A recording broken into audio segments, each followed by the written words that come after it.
Hey, how's it going everybody? Welcome back to the channel and welcome back to some more Mountain Blade 2 Bannerlord. We're going to be diving back in with a brand new mod spotlight, and today we'll be taking a look at Anno Dominio the Dark Ages mod. This is a mod that obviously brings the Dark Ages over from Total War into Bannerlord. So what this mod actually does is it's bringing over the assets from Total War and the Anno Domino mod in for Total War Attila and actually implements them into Bannerlord. Now I have just dumbed this down because it is a very extremely long process. However, the assets themselves look beautiful, and it's great that the mod team are actually planning on doing this. And the brand new update has just released for the latest patch of Bannerlord. I mean, I say that, you know, this has been the latest patch for about a year now, so that shouldn't be a surprise. But this new update goes ahead and implements the brand new Empire faction. So as of right now, we do have 4 entire factions completely done with noble units, heroes, and all that lovely stuff. That is Valandia, Sturgia, the Empire, and Britannia have all have their units replaced, and it's really just the Kuzites and the Azerai left to mess around with. I also as well don't see why this wouldn't work with the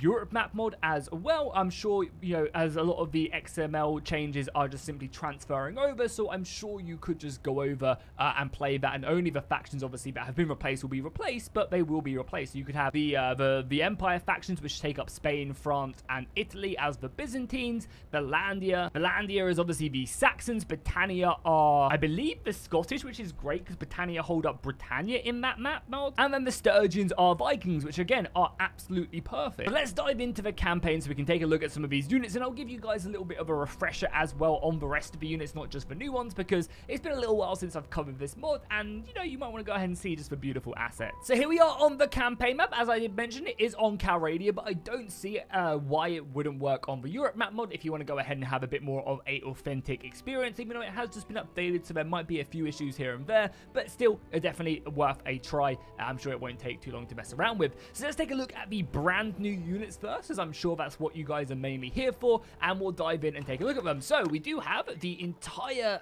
Empire roster, northwest and south, or east, or wherever they are, have now been replaced. And yeah, they look pretty goddamn cool. So they're kind of representing the Byzantine forces. So if you have that dream of taking over Calradia with Byzantine forces, these are going to be the ones for you. It does seem like the tier 1 troop hasn't been replaced, but all the other ones have. So that's the only time I've noticed it. So you're going to have obviously the elite unit tree right here, and the assets just look absolutely amazing. Variants across the board, and especially as you get higher tiers. They also do look way better in battle because they have all the cloth physics attached, and we will dive into a battle towards the end of the video so you can see the Empire in all its glory. Right here you do have the Imperial Cataphract units, and again, look awesome. I love this armor set as well. This is like one of my favorite medieval style armors with the arms patterned up to the shoulders. I think it looks really, really cool. And again, yeah, running around with these bad boys on the battlefield, you're going to be doing some serious damage. And yeah, this is the final armor piece. Again, looks beautiful, several different variants, and that is just simply the normal kind of basic soldiers. Then we move over to that was the elite soldiers. Now we move over to the normal troop tree, and again, they haven't done anything with the troop trees. They are just still the same basis, but again, with all new assets and everything like that. So yeah, you don't have unique troop trees per se in the actual build of them, but again, you don't really need to. So yeah, again, you have these two branching trees. You have the archer tree that goes down into the Palatine Guard, and yeah, look at the Palatine Guard. These boys, woo, yeah, they look something special right there with the shields on their shoulder as well. Looks really good in battle. Some serious stuff. Over on the other side, you have the Imperial Legionaries, again looking really good, equipped with maces, pilum as well, so we'll be able to throw that javelin and then get stuck in. And again, their variants are nice enough. And then you also have the Mavalian guys, the big two-handed spears. They have Imperial horse archers, and then finally the crossbows as well. So yeah, a very, very strong Byzantine force, one that can definitely dominate the map. Oh yeah, something I should mention as well, and I probably should have said this at the beginning of the video, but this is also reliant on RBM, so you do need RBM to play this. So if you're not a biggest fan of RBM, it's going to kind of suck a little bit, but yeah, all the armors are balanced with that, so that is just something to, I guess, keep in mind.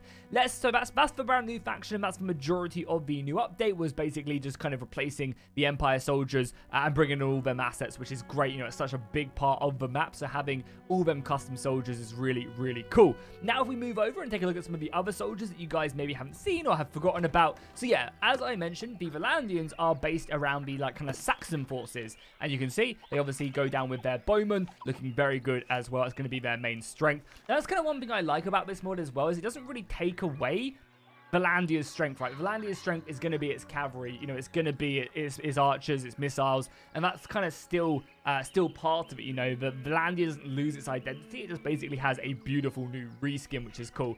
They of course have their Huskels as well. Again, heavily armored axemen. Very nice indeed. Actually, no, I take that back. Yeah, this is changed actually. So I guess some troop trees have changed slightly, right?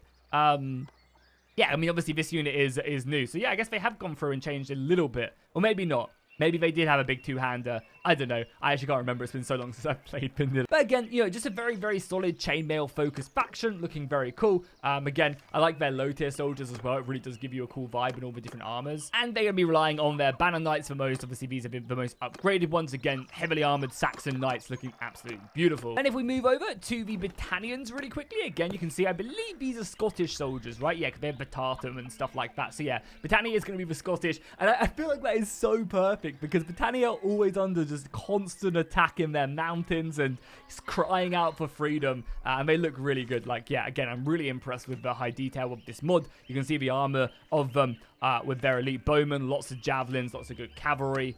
And then if we take a look at their elite soldiers as well. Oh, okay, yeah, okay, so this has actually changed then. So they don't actually get Britannian Thanes then. Okay, cool, interesting. I guess some units have changed then, because, yeah, this is a cavalry faction. Okay, cool, so their elite unit is going to be cavalry, which, again, is slightly different. So no Britannian Thanes, which I guess is, you know, pretty cool. And again, yeah, look at some of these Scottish units looking absolutely amazing with that Tartan. And then the final faction that we can take a look at is, of course, going to be the Sturgians. And again, if you want to play out a proper, like, Viking-style playthrough, this is going to be the one for you. So they have plenty of beautiful, amazing assets stuck in. Again, one of the best looking factions. I mean, I say that all of the factions look really good, and you get a real good glimpse of some of their units. Their elite infantry are going to be good. Obviously, their heavy axemen, it's going to be where it's at. They're going to be able to get stuck in, just kind of clad in chainmail and some decent armor as well across the board. And again, their archers with that shield is going to be a big boon to their defense ability at the highest tier. Then, of course, they also have their elite cavalry. So it does look like Britannia is the only faction that has had a different change, which kind of, that's why it took me off guard. But because, again, you know, Sturgia do have these heavy infantry into the elite cavalry. And again, they look really cool. I think the Viking cavalry is actually going to be a little bit scary to deal with. Like, look at this full armor. That's a huge axe as well, the bitter axe right there. That's going to be a decent two-handed or one-handed weapon with the range that it currently has. Unless that Viking is really short, they're going to be, yeah, a menace on the battlefield. So now let me just go ahead and grab a bunch of units, and we'll dive into a mini battle against one of the new Byzantine lords, so you guys can get a good look at exactly what they look like in battle. Okay, so we're finally in the battle now. I have myself a pretty juicy army, if I do say so myself, and we get a nice little look at all the units momentarily. I tried to take pretty much all the good Imperial soldiers so that we get a very kind of good glimpse of everything that they actually do have to offer right now. And as you guys can see, yeah, the armor itself just looks absolutely amazing. So many cool looking units and soldiers to push forward. As I mentioned, I think the cavalry that they have access to is going to be like, yeah, the real top tier soldiers, especially with RBM as well. This cavalry is just going to be absolutely brutal right there. There's heavy cataphracts charging into battle, and with all the other factions with their most recent changes, I think, yeah, we're in for an absolute treat with this mod. I honestly think the cavalry alone could probably dominate this, as this is just a simple raid. They have a few militia units, but again, that's one of the really cool things, is like the militia has also been changed. So this is another Imperial town that we're charging right now, and you can see like the soldiers that you're fighting are pretty good, and that's going to be the same for the cities that you siege and all that lovely stuff. And with the RBM, yeah, it actually adds in a lot of extra flavor. I think obviously having all these units replaced, not just being vanilla and being pretty decent as well, makes the campaign very interesting. So let's form ourselves up, let the javelins just tear them apart, and yeah, this village is going to get absolutely raided. Look at all that peeler going out. We'll put the infantry in a nice little shield wall, and we'll advance it forward and just finish off this battle. And this mod as well is of course compatible with a lot of other ones as well, so you're more than welcome to kind of create your own mod list and have some fun really messing around with it. As you guys can see, you know, the Imperial soldiers going ham, taking care of this city pretty easily, going in, clearing them out, and yeah, dominating the battlefield. Oh yeah, I didn't even show off the crossbows in detail as well. So yeah, these are the elite crossbows. They have the shield kind of side attached to their arm as well, which is a nice little addition, and I think that's to do with RBM as well. So again, you'll be using crossbows, longbows, yeah, this new Byzantine faction is going to be something to be reckoned with for sure. That is going to do it for the video, guys. If you enjoyed this and you want to maybe see me play this mod a little bit more on the channel, do make sure to drop a like and a comment down below. Go check out the mod. I'll leave a link to it down below in the description. I'll see you guys in the next one.